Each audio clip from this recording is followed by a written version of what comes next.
the network for the AV industry. What are you listening to? This is AV. This is AVNation. This is AVNation.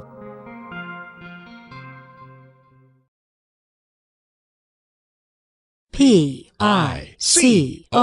PICO Prospective. PICO Prospective.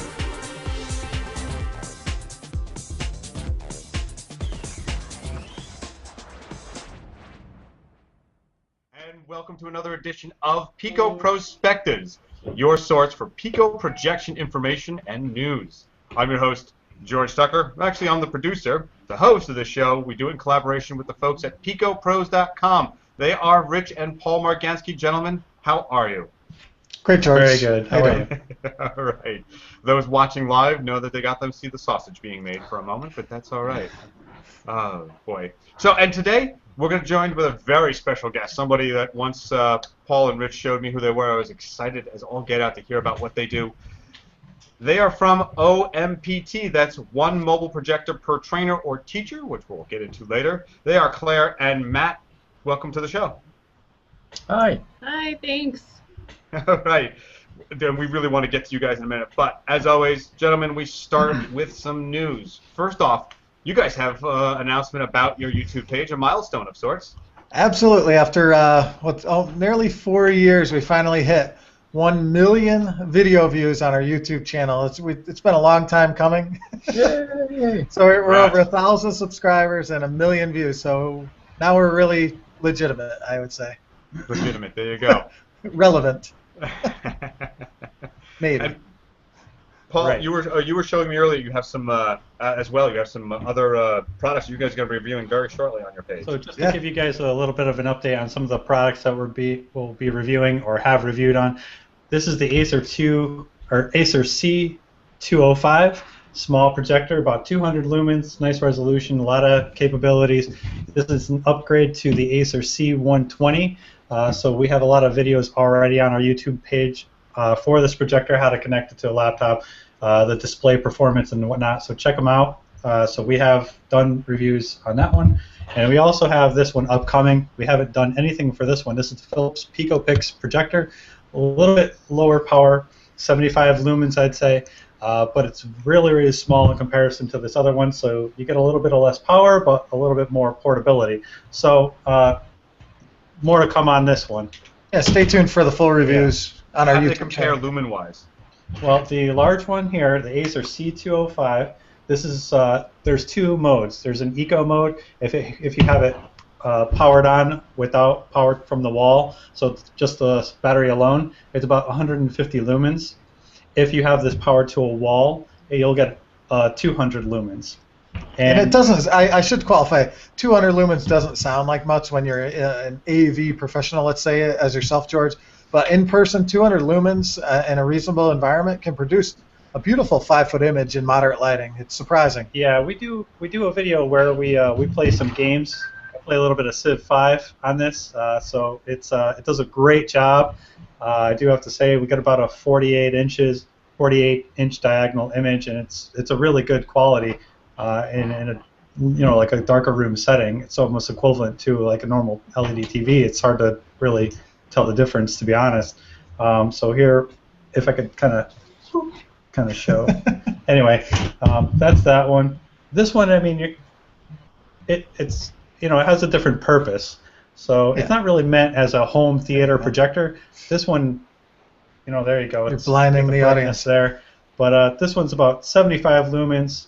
It still looks really, really good for what it's meant to be used for. You can connect it to your smartphone, and that's, I mean, really, look how small it is. It's here's my iPhone 4S. It's smaller than an iPhone, a little thicker, but smaller than an iPhone. I mean, you just put it in your pocket and you're ready to go. This thing's a little bit more bulky, so this is more like a laptop companion, put it into a laptop briefcase type thing. This thing, just put it in your pocket. Oh, sorry. That's very bright. Lighting. So we have those two projectors. Yep. I look forward to seeing those reviews very shortly. When do you think they'll be out? Well, the one for the larger Acer 205, we have about 4 videos on YouTube right now. Check them out. We demonstrate playing video games with the projector. how easy it is to connect to a laptop. We go through some of the menu settings, stuff like that, real basic. We got a bunch of videos already on the C205. The Philips PICO Pix, we haven't done any videos on it just yet. I did a quick one. Did you? You did a With really my quick smartphone, one? I uploaded it real quick just to show people. Okay, so we have a really nothing quick one for legitimate. this one, but we're going to get a little bit more detailed videos coming up probably within the week. Cool. Very cool. Well, speaking of the news, you guys sent me some links, and the first one I think is, Paul, you're talking about the Riot Projection Smartwatch? Actually, the name is actually worse than that. It is Excuse me, I did get it wrong. Ritot? Ritot. Ritot. Oh, yeah. I have no idea where they got that name. I'd rather the Riot smartwatch. But the Ritot smartwatch, they premiered on Indiegogo, and I discovered them pretty early on. Literally the first day they went on Indiegogo, and they were seeking, I think it was about $50,000, and currently, they have 9 days to go on their campaign, and they've already raised like $840,000+. I mean, this funded really rapidly, and we actually helped fund this. We bought or funded one smartwatch, so we're actually looking forward to getting our own Ritot smartwatch. Hopefully, I think they're saying February, but we'll see. I mean, basically what it is just like a bangle. It's almost like I don't even know what it would be called. Like, is it called a bangle bracelet or something? It looks like a bracelet almost, but inside there's a little display engine, and I believe it's going to be a DLP chipset. Based on what I'm following, they're updating as people fund it. They're giving people updates, but I believe it's a DLP chipset, and the whole idea is, I mean, you can see it on what George is showing here. Most of what it does is actually projects either the time or notifications on your, not on your palm, but on the top of your hand. So if you get, you want to check the time, you kind of, I don't know if it's gesture, like you wiggle your wrist or you tap it, it'll project on your hand the time, or if you get, pairs with your phone probably via Bluetooth. And if you get a Facebook notification, it'll alert you on your hand that you got a Facebook notification. And I think as they get more and more funding, they're doing more and more features to the product. So I don't know if they've been talking about doing swipe notifications where you can swipe away the notification to dismiss it, that kind of thing. So it's actually pretty interesting. I mean, it's not as powerful as, let's say, like Moto 360 or some of the other smartwatches. It doesn't have the integrated capabilities, I would say. But it's very elegant that, it doesn't have a display. All it is it looks like a bracelet, but it uses a PICO projector to project time and other notifications on your hand. So, and for only $130, I mean, for us, we said, what the heck? I mean, that's a small price to pay for getting in the ground level for such a cool, innovative product. Yeah, but it might be a little bit more convenient to wear, other than because the Galaxy Gear and those other they're bigger. The Pebble, they're very large, bulky. That looked a lot really nice. Yeah, I mean, there's no display on it, which is kind of sleek. I mean, hey, I don't know, for a guy, it might look questionable as far as jewelry, I would say. The touch works well. But well, I mean, you see what it looks like. I mean, it'll be impressive if it works as intended on the Indiegogo site. I mean, you always wonder with Indiegogo and Kickstarter, is it going to come to fruition? But we said for $130, we're willing to help fund them and see how it goes. Looks like a fuel band. Yeah, exactly, similar to a fuel band. Yeah. Very cool. Yes, the wearable technology is advancing. Yeah, exactly. I agree. Yeah, Rich, you sent me a bunch of links about a company called USTendo. Yeah, USTendo. Tell us a little bit about those guys. Holographic 3D, huh? Right. So I think we all love Star Wars, right? And if you can imagine, the R2-D2 holographic projections and whatnot, we're getting closer to something like that with USTendo. So basically, going back just a little bit of history on USTendo, is their company founded in just shortly ago in 2005, California, and they're a solid-state lighting and display technology company. And what the interesting thing is that they are spearheading an effort to bring 3D holographic projection into smartphones using their QPI or quantum photonic imager chipset. So if you're looking at the Google Hangout right now, that's the image of the chipset there. It's about the size of a Tic Tac, and it's capable of projecting a 48-inch image that is holographic in 3D. It does it at a very high resolution, 5,000 dpi, and the cost for that chip is only about $30. So it's the impressive thing about this is that to get a 3D holographic projection, typically it takes a lot of large hardware, a lot of power, that type of thing. The impressive thing here with USTendo is that they're able to do this in such a very, very small package that is capable of being put into every phone. If it's the size of a Tic Tac, you can put it in something that's very similar to the SmartWatch, that type of thing. So it's really, really impressive just based on size, cost, and just the sheer performance of it. So we have a video of it. I don't know if we could pull that up. Really cool backing. They were awarded a defense contract back in 2012, which was worth about $60 million, $58.3 million. So they got a lot of financing from the government to basically develop something for the Air Force that can provide a 3D holographic, either a heads-up display for a simulator or to be used in their jets. I don't know. Yeah. But basically, the Air Force has invested some money into this company to develop some kind of a 3D holographic image. Yeah. And if you're in the Google, if you want to, he's showing the video, and it's a really, I have to say, it's a really bad video. But this is the best one we could find. I mean, literally, what you're supposed to be looking at is that little green, kind of shimmering thing in the middle upper part of the image. And I suppose if you were at the trade show floor, you'd be able to see it's kind of like, the years ago for kids, and they probably still make them, the holographic stickers that you look at it and it looks 3D even though it's a 2D image. Yeah.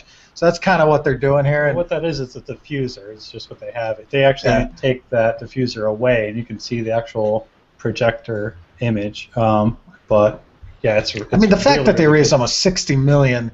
I mean, somebody had to legitimately take a look at this and say, "Hey, this is real," as opposed to that video not doing it justice. In addition, so it wasn't just Elon Musk going, "I have a few bucks to spare." Yeah, I don't think so. I mean, the government does waste a lot of money, but Elon Musk is not the government, so who knows? No, I meant the $58 million from the defense.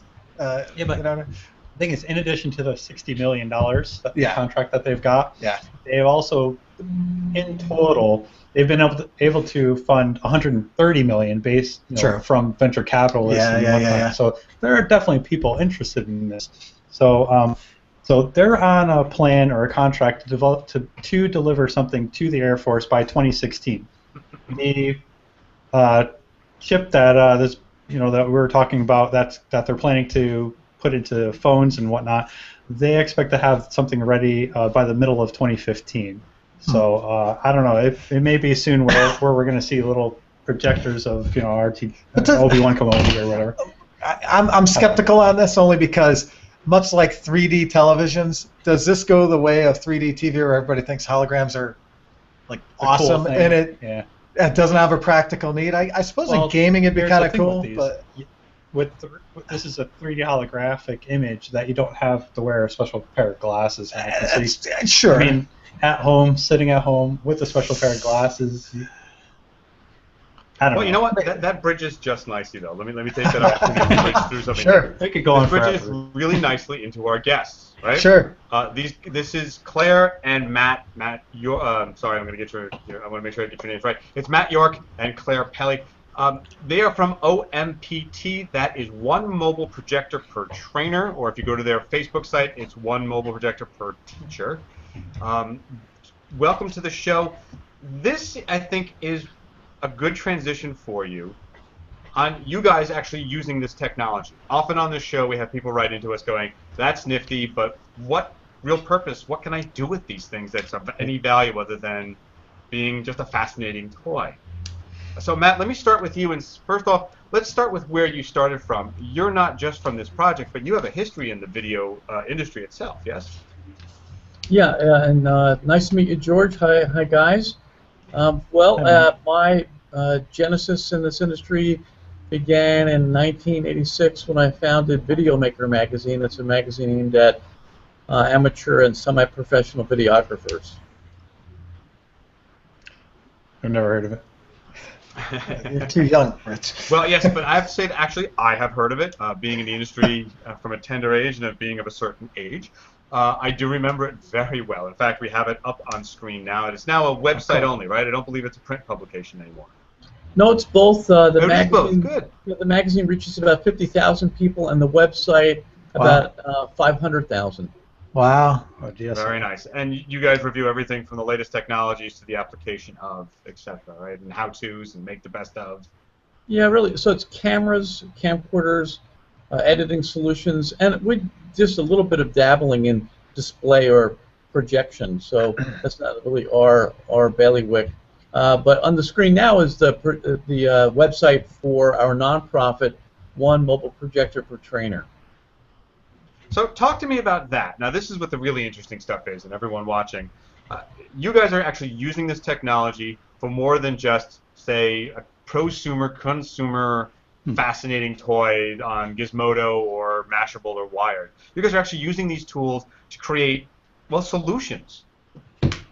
Yeah, I would just maybe echo the sentiments of some of your call-in guests who are puzzled about the application of the technology. I think the reality is in the developed world, in the U.S. and Europe, Australia, Asia, the places where we have plenty of abundance. If you want to look at a display, you might have a big laptop there. You might have a big screen TV. If you're in a place where those two things don't exist, then you could use a projector, but sometimes there's a projector there that plugs into the wall and it's got thousands of lumens. Right. So the idea of using a projector that uses, that features hundreds of lumens is not that spectacular in the U.S., except maybe if you're camping outside or maybe you're at a coffee shop. But in the developing world, where we focus our energies, we are focused on the 50 poorest countries in the world, and at that we're focusing on hard-to-reach locations. So we help charities that are trying to access hard-to-reach populations with a variety of messages. Could be about healthcare, could be about agricultural practices, could be about civic engagement. But in those locations, these projectors, which we call cordless projectors, are absolutely miraculous to these people. They are stunned to see video on the wall of their hut where they've never seen video before at all in their village. Yeah, I think, sorry to jump in, but I think part of the advantage is that you can carry these things around. They're ultra portable. They have their own battery source, so you don't have to rely on having electricity available to you, and you're able to get a couple hours of runtime off of it to do, whether it's educational, whatever it is you're doing. And I'd like to hear more about exactly, you said agricultural practices, but yeah, I totally agree that the initial, really, the need for a PICO or battery-powered PICO projector is in the developing world where large displays aren't available all the time. Yeah, so we are not experts in any particular discipline or domain, so we're always at the service of a charity or non-government organization, acronym there, NGO, or sometimes a ministry of government, like maybe the Ministry of Health or the Ministry of Agriculture. So on the page on the display right now, we can see that in Ethiopia, Claire and I were there about a year ago now, working with an organization, Save the Children, where they were trying to help provide access to literacy training to these very, very disconnected villages. Claire, what do you recall mostly about that experience? It's very exciting to get to work with these organizations, work with their staff, and help them take these messages that they're having trouble getting out to communities with any consistency, and show them how they can make a really simple video about it, maybe behavior modeling for teachers in low resource locations, giving them new techniques that they can use in their classroom, helping them make those videos and then be able to maintain that message as they use the cordless video projectors. It's something that really helps supplement their work and that they never even thought existed. You know, most people we meet have never seen a cordless projector. So it's really a lot of fun. So does your group actually provide projectors to the various locations, and as like you donate them to them, or how does that work exactly? Yeah, so we provide equipment and training. So the video you're watching now, this is a reasonably well-equipped school, and in this school, the staff of Save the Children is creating video that is going to be delivered to much less resourced schools far off the grid. It's trying to show those teachers what does good teaching look like. So this is where we're doing something we call local origination. So we use mobile phones to shoot this video, teach the staff of the charity how to edit the video, and then again the most exciting part of our dialogue is delivering that video to hard-to-reach locations by way of something we call the sneaker net, where you put an SD card in your pocket and walk with your sneakers out to the hard-to-reach location. That's great. So do you rely, sorry I keep asking a bunch of questions, but do you rely on, you train a couple of these locations and then they do in kind and train other, spread it out, or do you guys have to go to every location? Yeah, so our goal is to go once, and we bring 2 different additional stakeholders with us besides Claire and I. We bring volunteers, part of a program called Video Makers Without Borders, and those are visitors to the Video Maker website or readers of Video Maker magazine. So we have several thousand Video Makers Without Borders who pay their own way to join us, and many of them actually raise funds within their network of people within their community to actually pay for projectors and pay for their own plane tickets. Wow. We also, once we arrive there, since Video Maker has an international following, we have colleagues in every country. We have several thousand people who are looking at videomaker.com and have seen a banner saying, how would you like to use your video skills to alleviate poverty in your country? Those are called local video trainers. So we actually pay those folks the prevailing wage, which may be like $50 a day or something too. So they've got skills in making video. They train the staff members of Save the Children or the staff members of Mercy Corps to sustain this process of creating local videos well beyond the days that Claire and I get back on the airplane and come back to the U.S. Right. That's a fantastic story. It's really impressive. I mean, I did a little bit of homework, obviously, before we did this show, but I mean, it's pretty amazing what you guys are doing. And is it mainly you and Claire doing all, the brunt of the initial footwork before it gets, sort of spread out in a particular location, or do you have a larger staff involved? How does that work? So Claire's doing a tremendous job of reaching out to these charities working in the 50 poorest countries in the world. And recently, Claire compiled some data. How many Skype calls have we had with charities in the 50 poorest countries in the world? A few hundred at least. Wow. So Claire sits right here, and sometimes there's video, sometimes it's audio, sometimes it's 4 in the morning, sometimes it's 11 at night, because we're talking to people typically on the other side of the planet.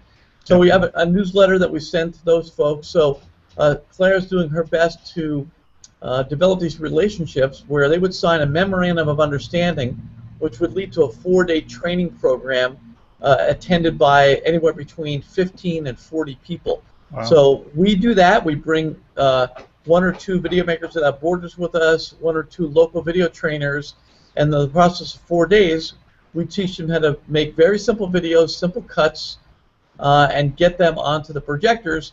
And I failed to mention that all of our devices are equipped with off-grid charging solutions, including the connections for the dashboard of an occasional car, alligator clips to a more likely source would be motor scooters that come to the community, but also solar panels about the size of a laptop. So a solar panel about the size of a laptop will recharge a projector in about a day. And we're using optoelectronics projectors right now because of the price point and the brightness and the portability and the kind of the cooperation we have with that particular vendor. But every few months, wind up with a different projector. When you say optoelectronics, are you talking QP optoelectronics, or am I misunderstanding? I'm sorry. HB Optoelectronics? HB optoelectronics. Okay. Do they have a particular? Do you have something there that you can show us? Yeah. So we're using this out of date product. So that's how we get our best prices. Okay. So there's a battery pack on the bottom here, and this is 200 lumens, I think, Claire, for this unit. Yeah, I believe so. And it's got okay, cool. an interesting situation where the external battery is kind of connected by this elegant wire here, but allows us to recharge this this bottom battery again with a solar panel or with the dashboard of a car or a motor scooter. Yeah, that's really neat. So you could charge the battery with multiple different sources, either the sun or moving the wheel on a bicycle, or that's pretty cool. Yeah, actually, you know, the human-powered charging is something that isn't quite practical yet. It does require quite a bit of effort to charge a battery that's going to last any amount of time. Yeah, it's kind of like one of those flashlights that they sell in the store, and you crank them up. And it works. That's probably like 5 lumens, you know, and in real time, it still takes quite a bit of effort. Oh, yeah. Yeah, I'd imagine. That's pretty neat. I mean, the display technology is improving continuously, so hopefully, you know, for these LED projectors, you know, a couple more years, it'll take, you know, 12 hours, or, you know, they'll get there. Yeah. Yeah, I'm sure you guys have spoken about Height's law before, so not to repeat this but for the folks out there who don't know much about it, what Moore's law did for computing, that is, it gave the computing power that was more than on Apollo 11 that went to the moon in my pocket. On this, this is an S4. Height's law is doing the same thing for lumens, right? So the number of lumens you can coax out of a watt is increasing exponentially, so that by the time you guys retire, you'll have a drive-in motion picture theater in your pocket. Exactly. That's our hope. I'd like to ask a question, if I could, for the moment, and jump in. I'm on the page right now, and I'll just bring it up right now, showing about your equipment. Now, this obviously is a picture of one of the things you've done. How do you go about choosing the equipment you need to use? Now, you said part of it is whoever's going to help you get it, and your volunteers, I guess your version of crowdsourcing, using an old school publication into the new media and getting people to actually come and do it with their own equipment. But the donations, are there some minimum requirements to make sure that it will work in the remote environments that you're at? Yeah, Claire, you want to try answering that one? Yeah.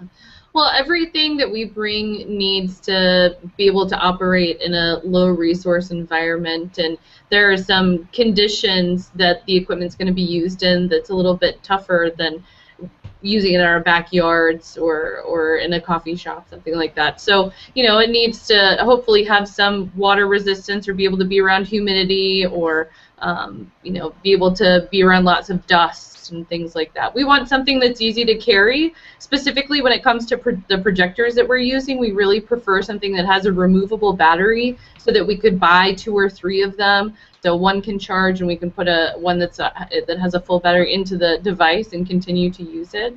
The highest lumen rating we can get for a low cost so that we can use it in a variety of lighting conditions. A lot of the organizations we're working with are doing so during the day, so trying to be able to display that image outside of the nighttime or in a semi-controlled light environment. And having a remote control is really great, so that when someone is facilitating a video, they're watching the video, they can pause it, they can rewind it, they can stop and have discussion. Those are all things that we're looking for in our projectors. Actually, So speaking of like sunlight, you're probably working in areas that get a lot of sunlight during the day. They don't really, like here where we are, you know, You have a lot of trees. we get you know, in the wintertime, we have a winter where it gets very dark. Yeah, you're more near the equator maybe in some cases if you're in so Africa you're or battling something. the daylight, you know, so it's very important to have a higher, brighter. So if we created the OtterBox version of a projector case, could we make millions with you guys? Well, we actually hope so. Right now, the number of takers that are embracing us, and that the funding Yeah. is pretty scarce for these folks. So Right. we hope someday that every NGO working to access hard-to-reach communities uses portable projectors as a standard practice. Yeah. But in general, you make a good point that in the environments where we work, indoors is a different kind of a concept. Usually the windows are glassless. They're just simply openings in the wall. And the darker it is, as you guys mentioned before, then the better the picture looks. So we are consistently trying to coach our NGO or charitable staff member partners that it's much cheaper to put dark cloth or plastic over the openings in the wall or the windows than it is to make the picture brighter by getting a brighter projector. So every lumen that we can keep out of the room from the sun allows us to use less lumens that we have to illuminate by the portable batteries. Right, and I guess speaking of that, I mean, do you generally bring your own screens? If you're able to find portable screens that had a better gain on them, would it benefit you? I didn't see any screens in the images yet. Maybe you do carry those. I don't know, but can you comment maybe on which screens help you guys out?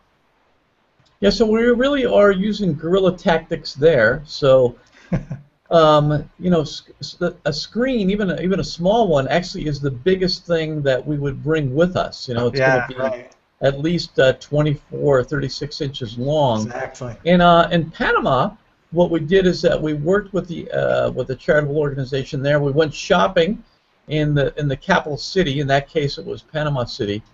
And we either buy white vinyl that you would use to reupholster a car seat, or white cloth that you would use for a tablecloth, or white vinyl that would be used for, or even just shades, like window shades. Yeah. And we chop them up and we connect them to wooden dowels, and those are very, very inexpensive screens that can be replaced inexpensively, because in these rugged environments, keeping a glass beaded screen protected from the weather, from the rain, and from damage is very difficult. So we expect them to probably burn through a screen a year or something, but often they just use the widest wall they can find in the school, in the community center, in the church or the house of worship. So yeah, you're right. Every bit of lumen that we can get out of the LED and bounce into the eyes of the viewer is good, but often we're using substandard screens. Yeah, and even doing like the paint and stuff like that, that's very, very expensive, and it'd probably get dirty very quick. Yeah. Yeah, we're in a Yeah, very we're different definitely working in environment. environments where we're lucky to stay in a half-star hotel.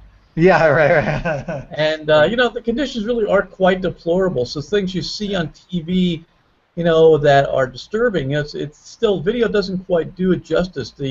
Claire and I will leave in about a week to go to Aurora, Guatemala, where conditions are very difficult. These are the origin of where the people are now trying to get into the U.S. at the Texas border, because conditions in Guatemala are difficult right now. There's a lack of opportunity. There's an abundance of violence and crime, and we go to very difficult places. We find the places where others don't want to go, and we go there to empower and help the charitable organizations there make life a little bit more pleasant for the beneficiary communities.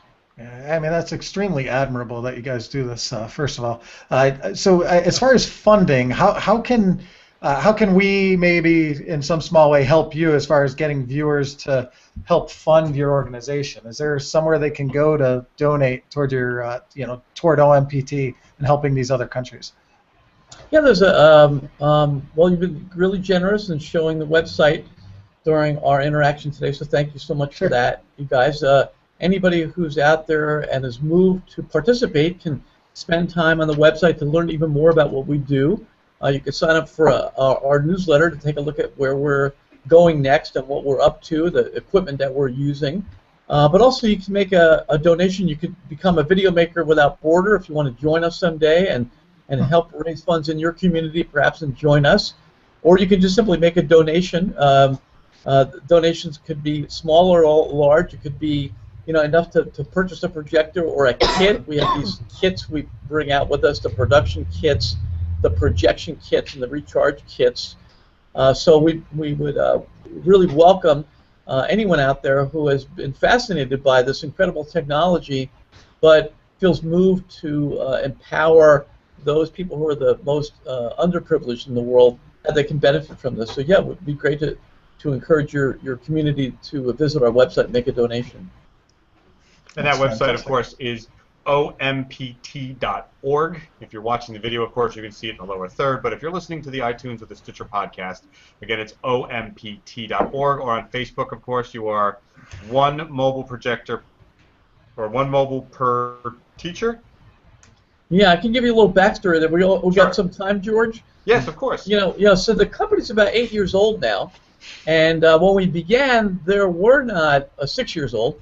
When we began, there really weren't any meaningful cordless projectors. It was just kind of a glimmer in someone's eye at that time. Yep. They were very, very dim. The first ones we brought to India were like 10 lumens. So we were largely focused on audio. So even though everyone calls an audio player an iPod, generally they're called media players. So our genesis was to get one audio player, one media player for each teacher. But we were pleased to learn about PICO projectors or cordless projectors as they began to emerge on the market. So over time, we've changed our name, keeping the same acronym, from One Media Player Per Teacher. We now use One Mobile Projector Per Trainer. So a little confusing, but we wanted to keep the acronym, and it's really synonymous. These are two synonymous terms that are the backstory behind the acronym. Well, very cool. Gentlemen, I want to thank Claire and Matt from OMPT for joining us today on what I think is a really special show.